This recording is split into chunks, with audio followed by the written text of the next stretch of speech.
Assalamualaikum students, this is me Fazanaz. Welcome to my YouTube channel Problem Analyzing with Fazanaz. Previous video में मैंने 2024 के multiple choice questions आपको बताया था. आज मैं 2023 के MCQ सॉल्व करूँगी और आपको बताऊँगी कि कैसे जो है वो आप सॉल्व करेंगे. तो सबसे पहले 2023 के मल्टीपल चॉइस के सेक्शन ए पर आते हैं. ठीक है, पहला क्या है, चूज़ द करेक्ट सही है, choose the correct answer for each from the given question. ठीक है, पहला है 5 आयोटा मल्टीप्लाई हो रहा है -2 आयोटा से. अच्छा, मैंने आपको प्रीवियस वीडियो में ये भी बताया था कि आपने जो है MCQs जो सॉल्व करने वाले होंगे, सिंप्लीफाई करना, वो आपने साइड में करना है और फिर जो आएगा आंसर उसके जो है आपने वो लिखना है साइड पे. ठीक है, यानी कि किस तरह से ये मैंने 5 आयोटा मल्टीप्लाई हो रहा है -2 आयोटा से, माइनस ऐसे ही लिख देंगे 5 2 ज़ा 10 आयोटा, आयोटा ज़ा आयोटा स्क्वायर. आयोटा स्क्वायर आपको पता है -1 के इक्वल होता है. ठीक है, तो -1 लिख दिया, माइनस माइनस प्लस 10. अब आप देखेंगे ऑप्शंस में से कि कौन सा जो है 10 आ रहा है, ऑप्शन बी, तो आप 10 लिख देंगे. ठीक है, 1 आपने लिखना है और फिर उसका आंसर क्या आ रहा है आपका, ऑप्शन बी यानी कि 10. अब आप सेकंड पे आते हैं, if log 2 8 equals to x then x equals to.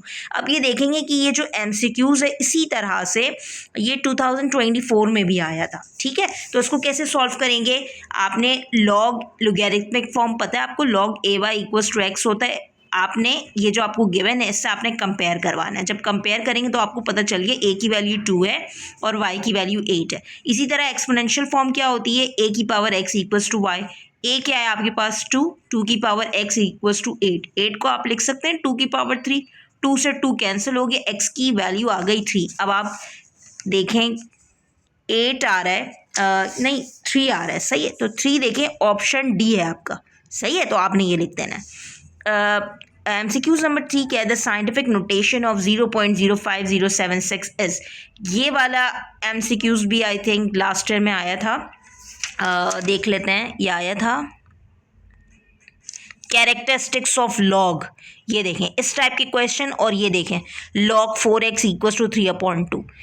यानी कि इस तरह के क्वेश्चन रिपीट हो रहे होते हैं, यानी कि बस क्वेश्चन डिफरेंट होता है, बट ये MCQs लाजमी लॉग कैरेक्टरिस्टिक ये लाजमी पूछा जाता है. तो इसको कैसे करेंगे, आपने पॉइंट को शिफ्ट करवाना है. किस तरह से, ये रहा, आपने पॉइंट को मूव करवाना है. मैंने जो है 5 के बाद यानी कि नॉन ज़ीरो नंबर तक मूव करवाना है. ठीक है, 1 2, तो ये कितना मूव करवाया, 5.076 एक्सपोनेंट -2. माइनस क्यों आए, क्योंकि हम लेफ्ट से मूव करवा रहे हैं. ठीक है, तो जो इसकी एक्सपोनेंट की जो पावर होगी ना -2, वो आपका कैरेक्टरिस्टिक हो. कैरेक्टरिस्टिक क्या होगा, -2. ये देखें, बल्कि साइंटिफिक नोटेशन में इसको करना था, नॉट कैरेक्टरिस्टिक. तो आपने क्या आया आपका आंसर, 5.076 एक्सपोनेंट -2. तो 5.076 एक्सपोनेंट -2, ऑप्शन ए सही है. ठीक है, अच्छा, चौथा क्या है, if x square plus 4x plus m is a complete square then the value of m is. ये आपका 2024 में आया हुआ है, इसका आंसर होगा 4. या आप मेरी प्रीवियस वीडियो में देख लें. ठीक है, जो MCQs रिपीट होंगे वो मैं आपको ऊपर मैंने लिख दिया 2024, तो आप प्रीवियस वीडियो देख लें. ठीक है, बार बार बताने से, ठीक है, तो मैं आगे बढ़ रही हूँ. सही है. अच्छा, 5 क्या है, HCF of x³ -8y³ and x² -4xy plus 4y². इसको सिंप्लीफाई करना है. सबसे पहले x³ -8y³ को मैं कैसे लिख सकती हूँ, x³ -2y का होल क्यूब. फॉर्मूला आपको पता है, a³ -b³ equals to a - b, a² plus ab plus b². आपको a³ -b³ की फॉर्म में गिवन है, आपको एक्सपेंड करना है इस फॉर्म में. a क्या है आपके पास x माइनस b क्या है आपके पास 2y, a² यानी कि x², ab यानी 2xy, b² यानी 4y². ये आपने सिंप्लीफाई कर दिया. अब x² -4xy प्लस 4y², ये बेसिकली आपको a² - 2ab प्लस b² की फॉर्म में गिवन है. तो ये आपको किस तरह लिखेंगे, a - b के whole square, b whole square. ठीक है, अच्छा, a क्या है आपके पास x, b क्या है आपके पास 2y. सही है, तो आपने इसको रिड्यूस करना है a - b whole square form में. a क्या है आपके पास x - 2y होल स्क्वायर. अब HCF का मतलब होता है कॉमन फैक्टर. इन दोनों में से आप ये देखिए क्या कॉमन आ रहा है, x - 2y कॉमन आ रहा है. तो ये आपका, अब देख लेते हैं कि इसमें ऑप्शन कौन सा सही है, x - 2 है, ऑप्शन डी करेक्ट है. ठीक है, 6 क्या है, the solution of √y - 2 equals to 8. इसको कैसे सॉल्व करेंगे, ये आपका चैप्टर 6 से ये MCQs आया है. इस 2 को इस साइड लेकर आ जाएंगे, 8 + 2 हो गया 10।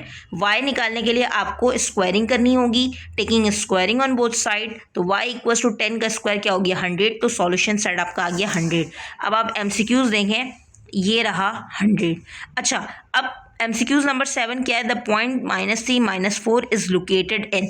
ये वाला MCQs भी प्रीवियस ईयर में आ चुका है। फर्स्ट आपको पता है 4 क्वाड्रेंट होते हैं। फर्स्ट क्वाड्रेंट में x भी पॉजिटिव होता है, y भी पॉजिटिव होता है। सेकंड क्वाड्रेंट में x नेगेटिव होता है, y पॉजिटिव होता है। थर्ड क्वाड्रेंट में दोनों नेगेटिव होते हैं और फोर्थ क्वाड्रेंट में x पॉजिटिव होता है, y नेगेटिव होता है। तो आपके पास दोनों वैल्यू जो है वो नेगेटिव है, यानी कि इट मीन्स थर्ड क्वाड्रेंट में आपकी ये वैल्यू लाई कर रही है। ठीक है।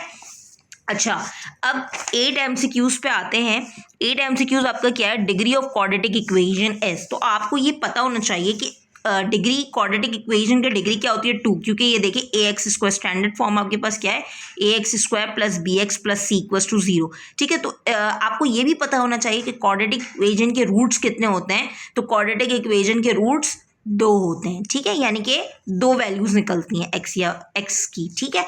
अच्छा, नेक्स्ट MCQs पे आते हैं। If a + b = 5 and a - b = 3 then the value of AB is. ठीक है। तो यहाँ पर आपको ये चैप्टर 3 से ये MCQs आया है। तो इसमें आपने फॉर्मूला, चैप्टर 3 में आपने 2 फॉर्मूले पढ़े होंगे, 2a² + b² = a + b whole square + a - b whole square.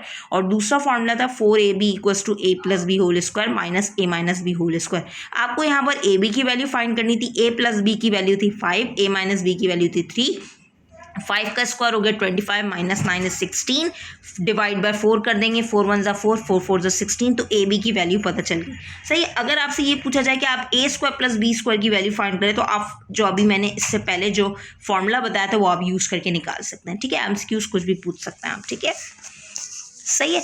अच्छा, अब नेक्स्ट MCQs पे आते हैं। x² - 15x + 56 = ये भी चैप्टर 3 से आया। मिडल टर्म ब्रेक करना है। सबसे पहले क्या करना है, आपने ये जो x² के साथ कुछ भी नहीं, यानी कि 1 इस 56 से मल्टीप्लाई हो गए 56। अब जो आएगा 56 आपने उसका एलसीएम लेना है। एलसीएम ले लिया, 2 × 2 = 4, 2 × 8 = 16, 2 × 1 = 2, 2 × 4 = 8, 2 × 7 = 14, 7 × 1 = 7। अब इसको ऐड या सब्ट्रैक्ट करके आपके पास बीच वाली वैल्यू आनी चाहिए। तो मैं 8 + 7 करूँगी तो 15 आ जाएगा। इस 15 की जगह मैंने 8 + 7 ब्रैकेट में लिख दिया। सही है। अब इस x को दोनों से मल्टीप्लाई करवा दूंगी, x² - 8x - 7x + 56। इन दोनों में से x को कॉमन ले लिया, x - 8 बचा। यहाँ पर -7 कॉमन लिया, माइनस प्लस माइनस 7 की टेबल में 56 कितने टाइम्स पढ़ने से आता है, 8 टाइम्स। तो इन दोनों में से x - 8 कॉमन आ गया, x - 7 बचा। तो आपने आंसर देख लेना है कौन सा सही है, x - 7 x - 8। ठीक है। अच्छा, अब 11 देखते हैं। 4 मल्टीप्लाई हो रहा है 6 + 6 से, equals to 4 × 6 + 4 × 7 is this property is called. ये कौन सी प्रॉपर्टी है, कि आपके चैप्टर 1 है। ठीक है। तो ये प्रॉपर्टी है डिस्ट्रीब्यूटिव प्रॉपर्टी, आपने ये याद रखना है। ठीक है। अच्छा, अ ट्राइंगल हैविंग ऑल, या मैंने ऑलरेडी लिखा हुआ भी है, a triangle having all 3 sides congruent is called. एक ऐसा ट्राइंगल जिसके तीनों साइड्स कॉन्ग्रुएंट है उसे इक्विलैटरल ट्राइंगल कहते हैं। ठीक है। और अगर यहाँ पर हो ट्राइंगल हैविंग 2 साइड्स कॉन्ग्रुएंट, तो ऐसे ट्राइंगल को हम आइसोस्केलस ट्राइंगल कहते हैं। ठीक है। अच्छा, perpendicular from a vertex of a triangle to its opposite side is called. अच्छा, अब मैं ये बताती हूँ कि यहाँ पर क्या है, the perpendicular from a vertex of a triangle. Triangle बना लिया मैंने, नाम दे दिया ABC। अच्छा, वर्टेक्स से परपेंडिकुलर ड्रॉप कर रहा है टू इट्स अपोजिट साइड, उसको हम हमेशा अल्टीट्यूड कहते हैं। ठीक है, ये आपने याद रखना है, ये इंपॉर्टेंट MCQs है, पेपर में आता है। ठीक है। अच्छा, नेक्स्ट MCQs पे आते हैं। In a right angle triangle side opposite to right angle is called hypotenuse. ये भी पिछले साल आ चुका है। ठीक है। तो क्या होता है, ये राइट एंगल ट्राइंगल है, base perpendicular hypotenuse. Right angle के बिल्कुल ऑपोजिट साइड पे क्या होता है आपका, हाइपोटेनियस। ठीक है। अच्छा, 15 लास्ट MCQs पे आते हैं। If opposite angles of a quadrilateral are equal in measures and none of them is a right angle then the quadrilateral is parallelogram होगा। अब ये कैसे होगा, अब ये देखें ABCD। अच्छा, पैरेललोग्राम में क्या होता है, अपोजिट साइड्स इक्वल होते हैं, यानी कि ए बी सी डी के इक्वल होगा, बी सी ए डी के इक्वल होगा, डायगनल्स जो है वो इंटरसेक्ट करते हैं, दो डायगनल्स होते हैं, ठीक है, अपोजिट एंगल्स इक्वल होते हैं, यानी कि एंगल ए एंगल सी के इक्वल होता है, एंगल बी एंगल डी के इक्वल होता है। तो इसमें क्या पूछा, if opposite angles of a quadrilateral are equal in measure and, और कोई भी राइट एंगल नहीं होते, सही, यानी कि एंगल ए एंगल सी के, एंगल बी एंगल डी के, तो इस क्वाड्रिलेटरल को हम पैरेललोग्राम कहते हैं, ठीक है। तो 2023 के भी एमसीक्यूज मैंने करवा दिए, नेक्स्ट वीडियो में मैं आपको 2022 के एमसीक्यूज बताऊंगी, ठीक है। Thank you so much for watching my channel, please subscribe it for more videos. अल्लाह हाफिज़।